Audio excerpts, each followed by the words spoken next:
안녕하세요. 뉴스와 사람들입니다. 광주 전입빌딩을 찾은 이재명 후보의 연설 중 이런 내용이 있었지요. 아직도 우리 사회 곳곳에서 남아있는 전두환을 봅니다. 군복이 사라진 자리에 법복 입은 전두환이 활개를 칩니다. 무소불위, 위헌, 불법의 국보인은 서초동에서 부활했고 검찰, 언론, 경제, 기득권 카르텔은 건재합니다. 그래서 이번 대선은 기득권 적폐 세력과의 마지막 승부입니다. 공정과 정의를 가장한 가짜보수, 대한민국을 촛불혁명 이전으로 되돌리려는 국정농단 세력이 완전히 사라지느냐, 부활하느냐 하는 역사적 대회전이 기다리고 있습니다. 문재인 대통령을 잇는 다음 대통령의 임무는 무엇이어야 합니까? 위기의 시대, 사기 민주정부의 대통령은 어떤 리더여야 합니까? 차기 대통령은 집권 초기를 역사상 가장 강력한 민주개혁 국회와 함께합니다. 민주당 169석, 개혁진영 189석, 87년 직선제 쟁취 이후 이런 호기는 없었습니다. 압도적인 민주개혁 국회와 함께할 2022년부터 2024년은 정조일의 최대치의 개혁을 해낼 역사적 기회입니다. 완전한 친일 독재 청산, 검찰개혁, 언론개혁, 재벌개혁, 그동안 민주정부가 못다 이룬 이 염원들을 그 2년 안에 신속하고 완벽하게 이뤄내야 합니다. 누구나 개혁을 말할 수는 있습니다.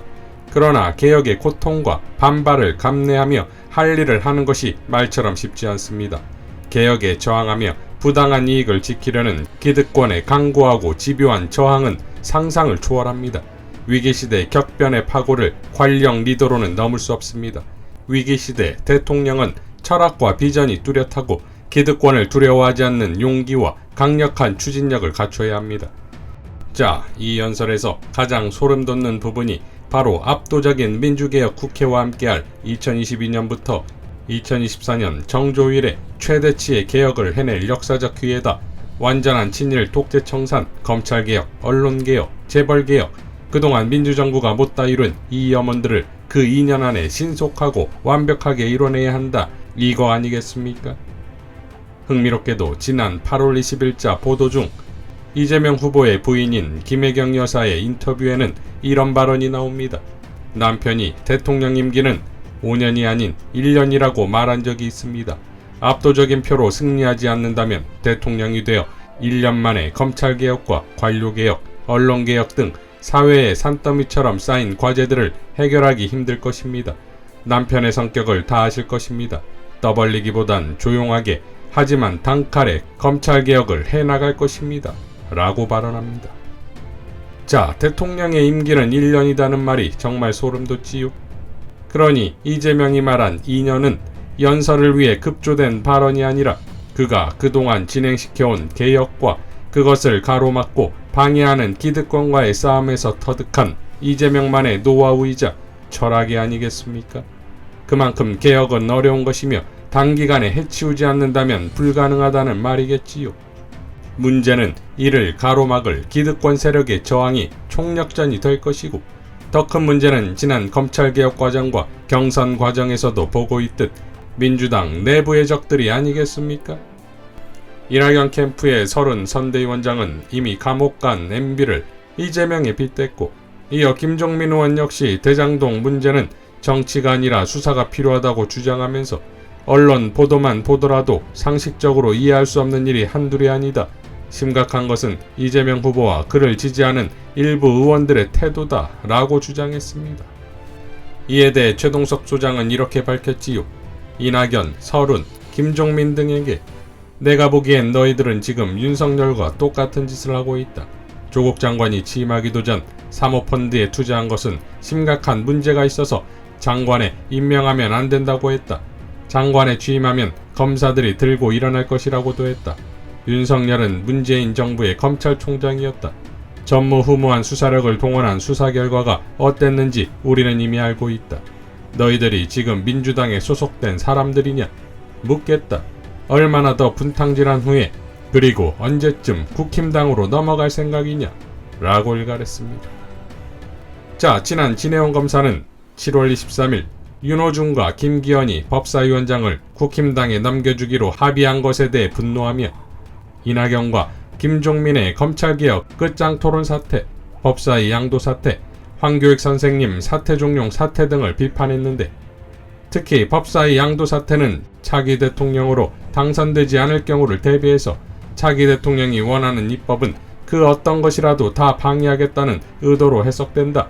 황교익 사퇴 종용 사퇴는 차기 대통령에 자신이 되지 않더라도 언론사와 측근들을 동원해 그 어떠한 인사권도 정상적으로 행사할 수 없게 만들겠다는 아주 강력한 신호다. 왜냐하면 대통령의 권한은 공무원의 임면을 통해 정책을 집행하는 것에 있기 때문이다. 라고 지적한 바 있습니다. 자, 아시다시피 현재 법사위원장은 박강원 의원이지요. 이낙연 캠프의 총괄 본부장입니다. 박강원 의원은 이렇게 밝혔지요. 이재명 후보 캠프에 정중하게 요청합니다.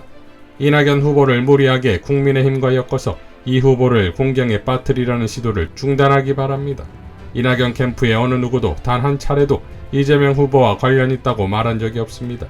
부동산 문제로 온 국민이 걱정하는 상황에서 몇몇 민간 사업자가 납득하기 어려운 수익금을 챙겨간 것에 대해 진상을 밝히는 것이 분노하는 국민에 대한 도리라는 기본적인 입장을 갖고 있을 뿐입니다. 이재명 후보 캠프는 이 지사와 무관하며 국민의힘 게이트라고 말합니다. 그렇다면 더더욱 진상을 밝혀야 할 것입니다. 진상이 밝혀져야 한다는 말이 어떻게 이재명 지사를 공격하는 말이 된다는 말입니까?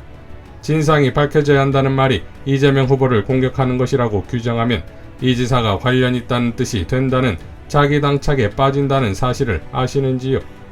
거듭 말씀드리지만 이낙연 캠프는 대장동 개발 의혹 사건에 대한 어떤 예단이나 추측을 바탕으로 언급하는 것을 극도로 자제하고 있습니다.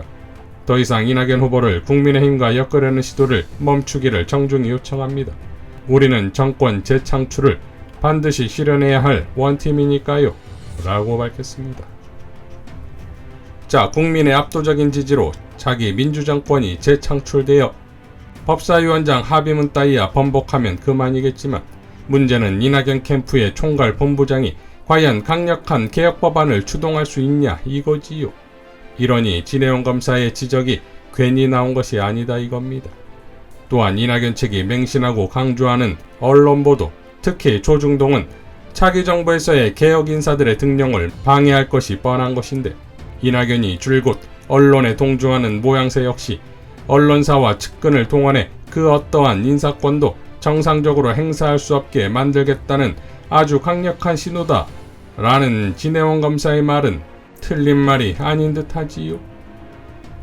이재명 후보는 대장건과 관련해 이낙연 후보가 오해하고 있는 부분에 대해 조목조목 설명하면서 이렇게 밝혔습니다.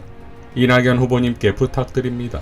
구태 보수 언론과 부패 보수 야당의 음해적 정치 공세에 편승하지 마시고 법에도 전례도 없는 획기적인 방식으로 개발이익 5,503억 원을 환수한 이 사건을 있는 그대로 인정하고 격려하고 권장해 주십시오. 개발이익 국민 환수를 아예 법제도로 만들 수 있게 도와주십시오. 보수 언론과 부패 야당의 허위 주장에 부안해동의 동지를 공격하는 참모들을 자제시켜 주십시오.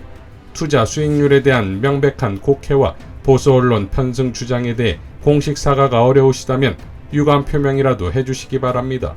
라고 밝혔습니다. 이어 2시간가량이 지나 이낙연은 이렇게 밝혔지요. 이재명 지사님, 문제를 저 이낙연에게 돌리지 마시고 국민과 당원께 설명하십시오. 많은 국민과 당원이 의구심을 갖고 계십니다. 그 의구심이 신뢰로 바뀔 때까지 겸손하고 정확하게 설명하시면 될 일입니다. 국민과 당원은 정치인보다 정직하고 현명하십니다. 우리 캠프에서 이미 말씀드렸습니다. 보수 언론과 국민의힘, 우리 사회의 기득권 세력이 민주당 대선 후보들에 대한 악의적 공격을 가한다면 저는 인내하지 않을 것입니다. 함께 맞서 싸울 것입니다. 이 지사를 비롯한 모든 후보들도 같은 마음일 것으로 믿습니다. 저는 그런 정신을 지켜왔고 앞으로도 지켜나가겠습니다. 아무리 경상 국면이지만 사실관계를 밝히면 될 일을 저를 끌어들여 내부 싸움으로 왜곡하고 오히려 공격하는 것은 원팀 정신을 거스르는 것입니다. 이 지사 측이 시도하는 프레임에 현혹되는 민주당 당원과 지지자는 계시지 않으리라 믿습니다. 저는 누가 민주당 대선 후보가 되든 국민의힘 후보를 꺾고 4기 민주정부를 출범시키는 역사적 책무를 다할 것입니다. 저 이낙연이 아니라 국민과 당원을 바라보고 정치하십시오. 라고 밝혔습니다. 자, 대단하지요?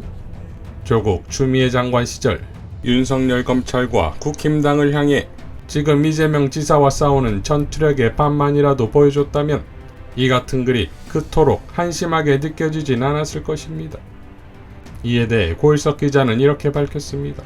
이낙연 후보께서 몸소 긴 글을 올리셨던데 간단히 얘기하면 커뮤니티에서 한때 유행하던 내 친구 얘긴데 프레임. 이재명 후보님, 내가 궁금한 게 아니에요. 사람들이 대장동 그거 문제 많다잖아요. 오 노, 나보고 뭐라 그러지 말아요. 내가 궁금해서 그러는 게 아니라니까. 사람들이 대장동 문제 많다고 하도 그래서 그렇다고 얘기해주는 것 뿐이에요. 참 세상 피곤하게 사시는 분 라고 밝혔습니다. 자, 그러니 이낙연과의 싸움은 단순히 경선의 결과와 함께 끝날 일이 아니라 이재명 후보의 대선에서도 대선 이후 차기 민주정권이 시작된 이후에도 지속될 것이라는 우려 때문에 매우 심각하다 이겁니다. 결국 해법은 국민이지요. 우선 경선 과정에서 오직 개혁만이 승리한다는 것을 민주당 개혁 후보 이인방에게 지지율로서 보여줘야 할 것이며 경선이 끝난 이후에도 민주당 내부의 적을 철저히 속가내어 괴멸시켜야만 이재명 지사가 말한 속전속결의 개혁이 가능하다 이겁니다.